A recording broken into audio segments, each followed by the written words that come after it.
Private lounge. This can be used for internal video conferencing and requires a code to enter. This room is typically used for internal communications and group interviews. Let's take a look. Your colleagues or invited guests will need a code to access this room. As before, we set our audio and our visuals.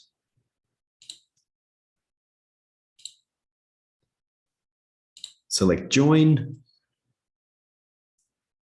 Note we have our toolbar at the bottom here, where we also again have the ability to leave, mute our microphone, turn our video on and off, and also present.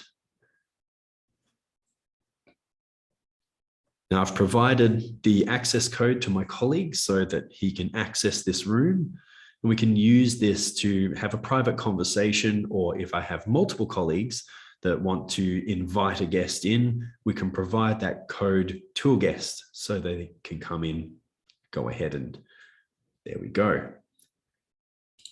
Allowing my colleague in. So we are now able to conference together. So your colleagues are invited guests. The code that is required will be provided to you by your Schrole account manager prior to the event.